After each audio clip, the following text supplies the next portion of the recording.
चलो दोस्तों, आज जानते हैं श्री कृष्ण के 5 रहस्य के बारे में। किस रंग के थे श्री कृष्ण? जनश्रुति अनुसार कुछ लोग श्री कृष्ण की त्वचा का रंग काला और ज्यादातर लोग श्याम रंग का मानते हैं।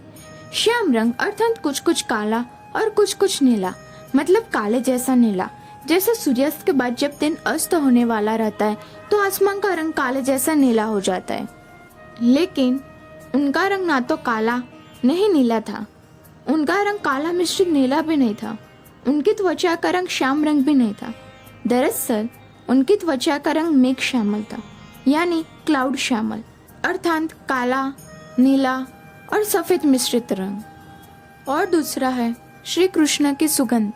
प्रचलित जनश्रुति अनुसार माना जाता है कि उनके शरीर से मादक सुगंध निकलती रहती थी। इस सुगंध को वे अपने गुप्त अभियानों में छुपाने का उपक्रम करते थे। यही खूबी द्रौपदी में भी थी।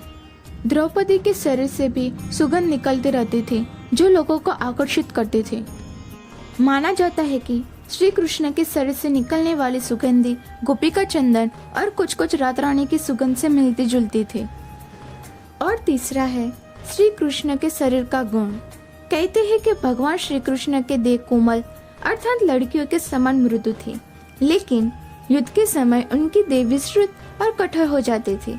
ऐसा माना जाता है कि ऐसा इसलिए हो जाता था क्योंकि वे योग विद्या में पारंगत थे।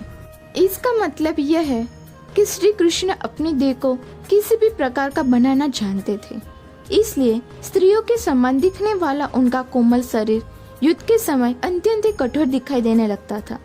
और चौथा है सदा जवान बने रहे श्री कृष्ण। भगवान कृष्ण का जन्म मथुरा में हुआ था। उनका बचपन गोकुल, वृंदावन, नंदगांव, बरसाना आदि जगहों पर बीता। द्वारिका को उन्होंने अपना निवास स्थान बनाया और सोमनाथ के पास स्थित प्रभाव क्षेत्र में उन्होंने देह छोड़ दी।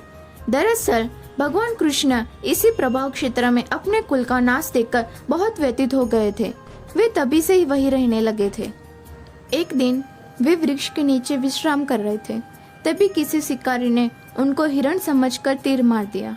यह तीर उनके पैरों में जाकर लगा और तभी उन्होंने देह त्याग करने का निर्णय ले लिया था। जनश्रुति अनुसार भगवान श्री कृष्ण ने जब देह त्याग किया था तब उनकी देह के केश न तो श्वेत थे और न ही उनके शरीर पर किसी प्रकार की झुर्रियां पड़ी थी, अर्थात वे 119 वर्ष की उम्र में भी युवा जैसे ही थे। और पांचवा है श्री कृष्ण का दिल। हिंदू धर्म के बेहद पवित्र स्थल और 4 धाम यात्राओं में से एक जगन्नाथपुरी की धरती को भगवान विष्णु का स्थल माना जाता है। जगन्नाथ मंदिर से जुड़ी एक बेहद रहस्यमय कहानी प्रचलित है। स्थानीय मान्यताओं के अनुसार कहते हैं कि इस मूर्ति के भीतर भगवान कृष्ण का दिल का एक पिंड रखा हुआ है जिसमें ब्रह्मा विराजमान है। दरअसल जनश्रुति के अनुसार जब श्री कृष्ण की मृत्यु हुई तब पांडवों ने उनके शरीर का दाह संस्कार कर दिया, लेकिन कृष्ण का दिल यानी पिंड जलता ही रहा।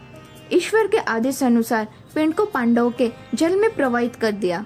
उस पिंड ने लट्ठे का रूप ले लिया। राजा इंद्रगुम्न जो कि भगवान जगन्नाथ के भक्त थे, उनको यह लट्ठा मिला तो उन्होंने इसी जगन्नाथ के मूर्ति के भीतर स्थापित कर दिया। उस दिन से लेकर आज तक वह लट्ठा भगवान जगन्नाथ की मूर्ति के भीतर है। हर 12 वर्ष के अंतराल के बाद जगन्नाथ की मूर्ति बदलती है, लेकिन यह लट्ठा उसी में रहता है। ऐसे ही इंटरेस्टिंग वीडियो को देखने के लिए हमारे चैनल को सब्सक्राइब करना मत भूलना।